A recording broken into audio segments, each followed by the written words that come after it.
सनातन धर्म में जब भी कोई पवित्र और दुर्लभ समय आता है, तब देवता, ऋषि मुनि और स्वयं भगवान अपने भक्तों को पुण्य कमाने का विशेष अवसर प्रदान करते हैं। ऐसा ही एक अत्यंत पावन और चमत्कारी समय होता है पुरुषोत्तम मास, जिसे अधिक मास भी कहा जाता है।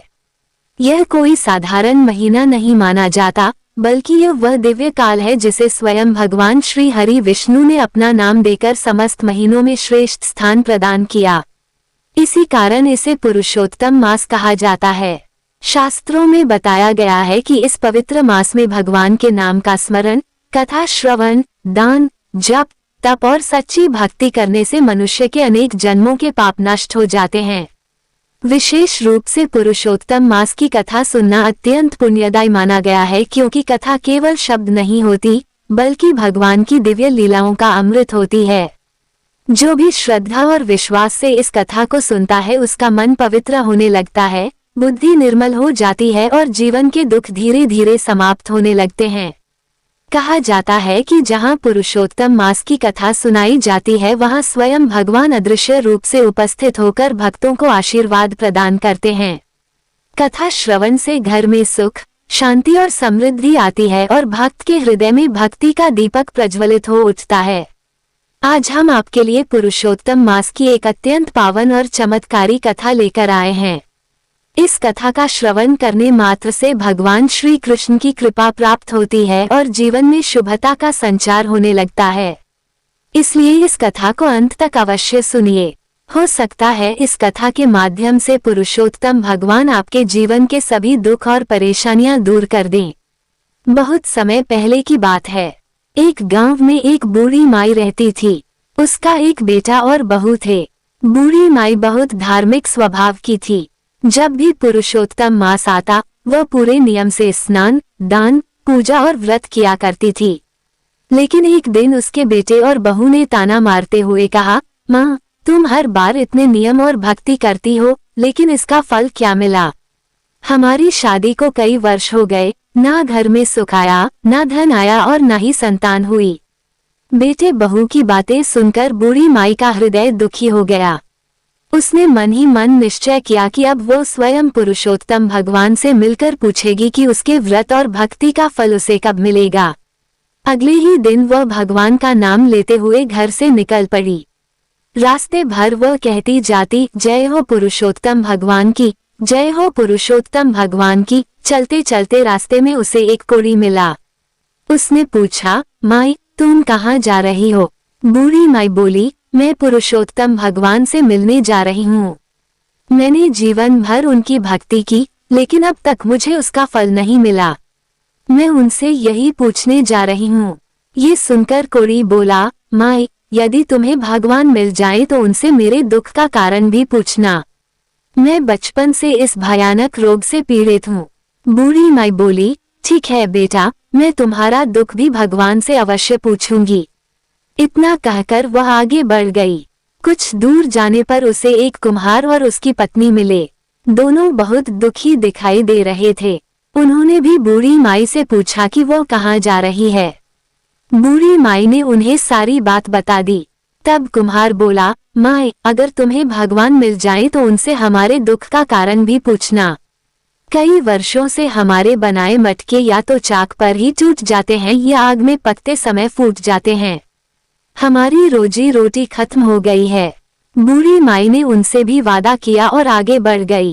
रास्ते में थोड़ी दूर जाने पर एक बड़ा सांप उसके सामने आ गया। सांप फुफकारते हुए बोला, बुढ़िया, मैं तुझे डस लूंगा। बूढ़ी माई बिल्कुल नहीं डरी। वह बोली, अगर तुझे डसना है तो बाद में डस लेना, पहले मैं पुरुषोत्तम भगवान के दर्शन करके लौटाऊं। बूढ़ी माई की निडरता देखकर सांप शांत हो गया और बोला, यदि तुम्हें भगवान मिले तो उनसे मेरे दुख का कारण भी पूछना। मेरी नागिन हर साल अंडे देती है, लेकिन एक भी बच्चा जीवित नहीं बचता। बूढ़ी माई ने कहा, मैं अवश्य पूछूंगी। इतना कहकर वह फिर भगवान का नाम लेते हुए आगे बढ़ने लगी। चलते चलते बूढ़ी माई एक घने पेड़ के नीचे पहुंची, जहां एक साधु महात्मा ध्यान लगाकर बैठे थे। बूढ़ी माई ने उन्हें प्रणाम किया। साधु ने आंखें खोलकर पूछा, माई, तुम अकेली इस जंगल में कहाँ जा रही हो? बूढ़ी माई ने विनम्रता से उत्तर दिया, महाराज, मैं पुरुषोत्तम भगवान के दर्शन करने जा रही हूँ। मैंने जीवन भर उनकी भक्ति और व्रत किए, लेकिन मेरे बेटे बहू कहते हैं कि मुझे उसका कोई फल नहीं मिला, इसलिए मैं स्वयं भगवान से मिलने निकली हूँ। साधु मुस्कुराकर बोले, बुढ़िया, भगवान क्या इतनी आसानी से मिल जाते हैं? और अगर मिल भी जाएं तो क्या तुम उन्हें पहचान पाओगी? बूढ़ी माई पूरे विश्वास से बोली, महाराज, सच्चे मन से भक्ति करने वाले को भगवान अवश्य दर्शन देते हैं और मेरा मन कहता है कि मैं उन्हें पहचान लूंगी। इतना सुनते ही वह साधु अचानक तेज प्रकाश से चमक उठे। बूढ़ी माई आश्चर्य से कांपने लगी। अगले ही पल उसके सामने स्वयं पुरुषोत्तम भगवान अपने दिव्य स्वरूप में प्रकट हो गए। चारों ओर अद्भुत प्रकाश फैल गया। भगवान के मुख पर दिव्य मुस्कान थी। बूढ़ी माई भाव विभोर होकर उनके चरणों में गिर पड़ी। उसकी आंखों से आंसू बहने लगे। भगवान ने प्रेम से कहा, उठो माई, तुम्हारी भक्ति से मैं बहुत प्रसन्न हूँ। बताओ, तुम्हें क्या चाहिए? बूढ़ी माई हाथ जोड़कर बोली, प्रभु, आपके दर्शन पाकर मुझे सब कुछ मिल गया। अब मुझे और कुछ नहीं चाहिए। भगवान मुस्कुराए और बोले, माई, तुम्हारा कल्याण हो, लेकिन तुम इतनी दूर आई हो, अवश्य तुम्हारे मन में कोई प्रश्न होगा।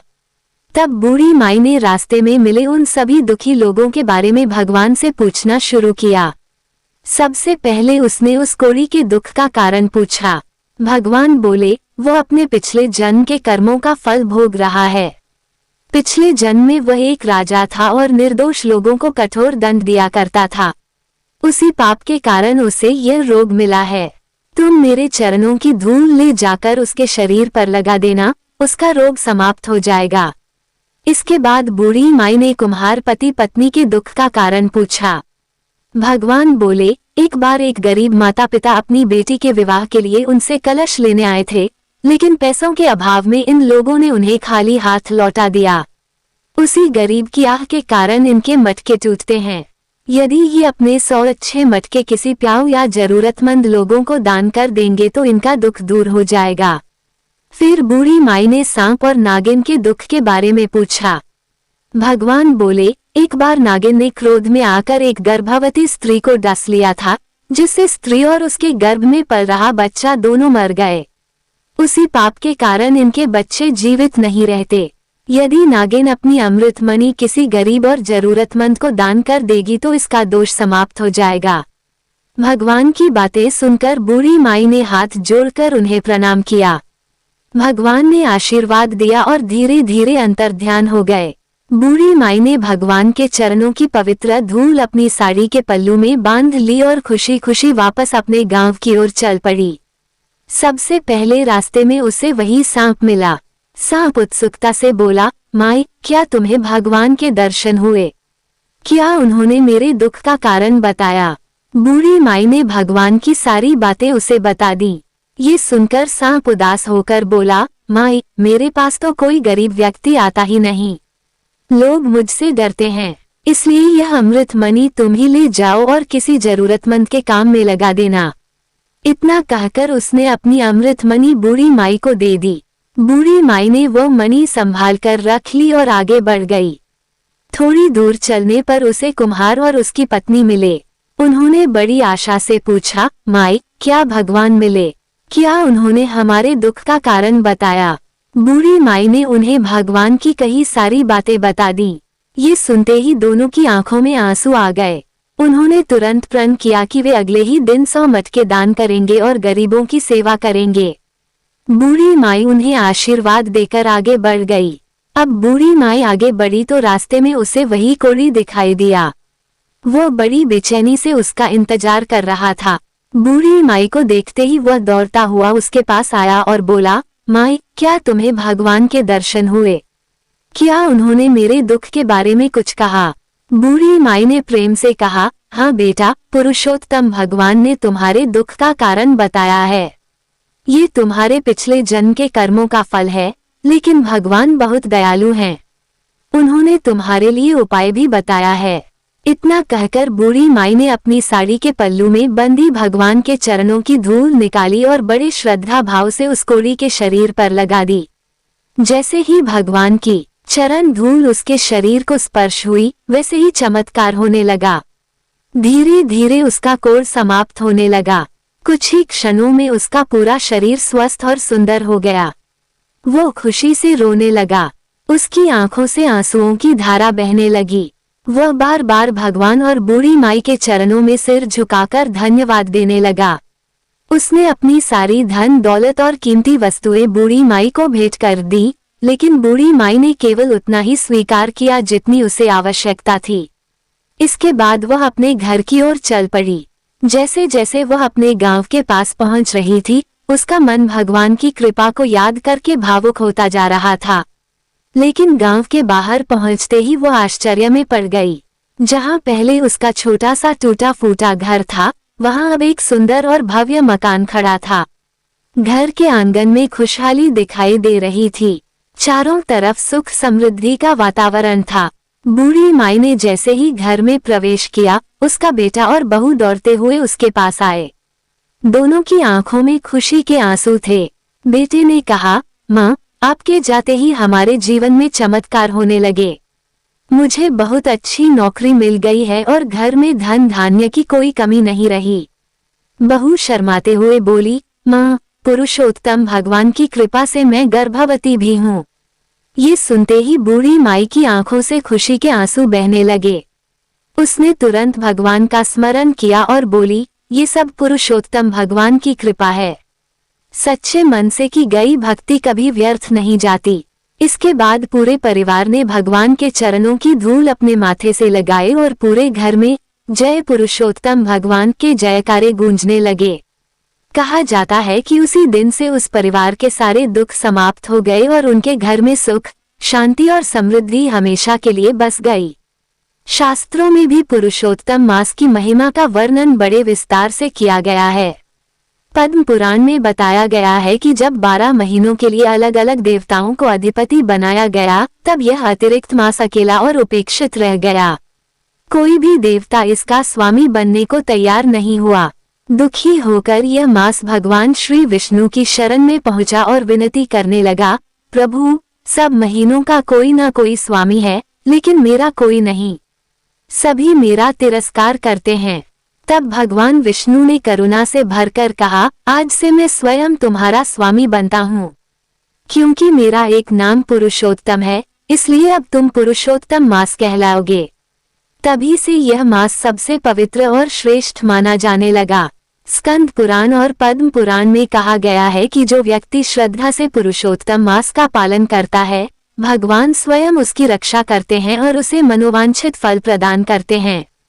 इस मास में किया गया जप, तप, दान और भक्ति कई गुना अधिक फल देती है। यहाँ तक कहा गया है कि इस महीने में भगवान के सामने एक दीपक जलाने का पुण्य भी पूरे वर्ष की पूजा के बराबर माना जाता है। इसलिए इस पवित्र मास में भगवान का नाम अवश्य लें, गरीबों की सहायता करें, कथा सुने और अपने मन को भक्ति में लगाएं।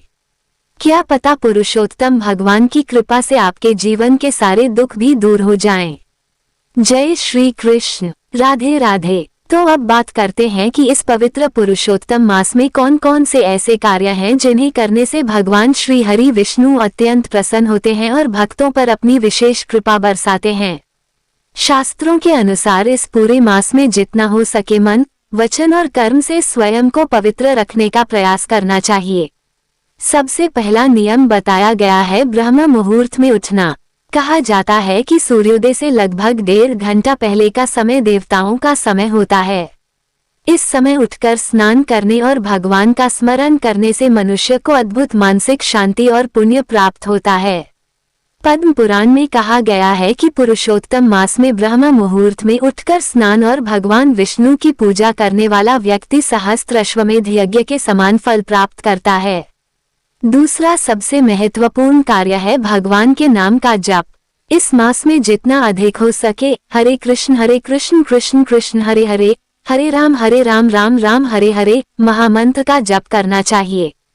भगवान श्री कृष्ण स्वयं कहते हैं कि पुरुषोत्तम मास में श्रद्धा से हरिनाम जप करने वाले भक्त को वे विशेष शक्ति और कृपा प्रदान करते हैं। तीसरा कार्य है कथा और शास्त्रों का श्रवण। इस मास में श्रीमद् भागवत, भगवद गीता, विष्णु पुराण और भगवान श्री कृष्ण की लीलाओं का श्रवण अत्यंत पुण्यदायी माना गया है। कहा जाता है कि जहां भगवान की कथा होती है वहां स्वयं देवता भी अदृश्य रूप से उपस्थित होते हैं। चौथा महत्वपूर्ण नियम है तुलसी पूजा। प्रतिदिन तुलसी माता को जल अर्पित करें, दीपक जलाएं और कम से कम 3 बार उनकी परिक्रमा अवश्य करें। स्कंद पुराण में कहा गया है कि पुरुषोत्तम मास में तुलसी पूजा करने वाला व्यक्ति सभी तीर्थों के दर्शन का फल प्राप्त करता है।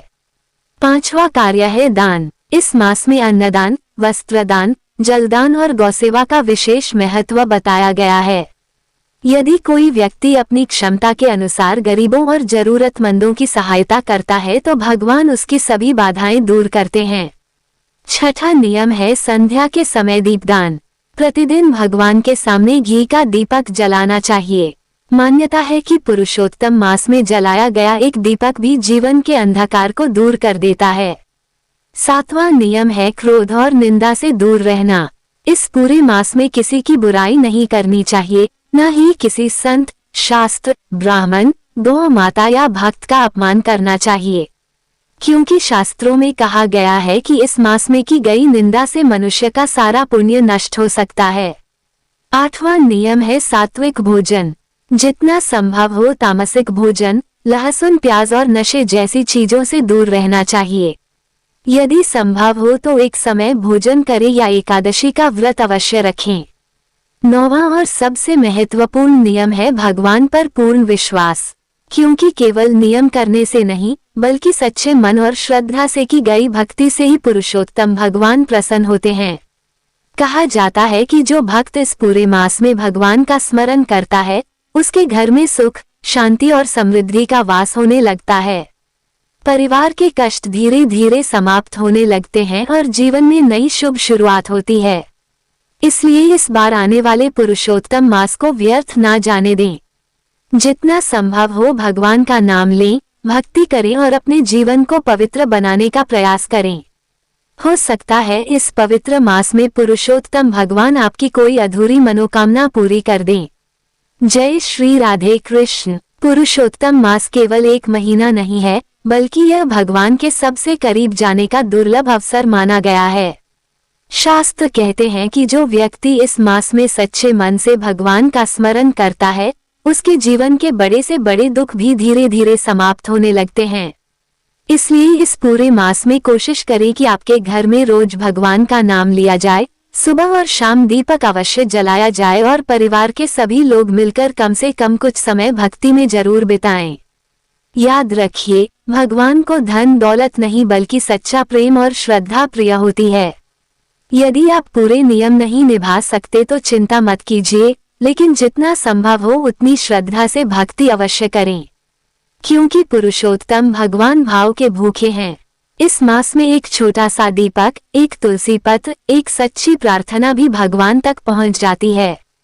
कहते हैं कि जो भक्त पुरुषोत्तम मास में भगवान श्री कृष्ण और श्री हरि विष्णु का नाम लेकर अपनी मनोकामना कहता है, भगवान किसी न किसी रूप में उसकी सहायता अवश्य करते हैं। इसलिए इस पावन मास में निराशा, क्रोध और नकारात्मक विचारों को छोड़कर भक्ति और सकारात्मकता को अपनाएं। हो सकता है आने वाला समय आपके जीवन में नई खुशियां लेकर आए। यदि आप भी पुरुषोत्तम भगवान में श्रद्धा रखते हैं तो मन से एक बार अवश्य बोलिए, जय श्री राधे कृष्ण, जय पुरुषोत्तम भगवान, राधे राधे।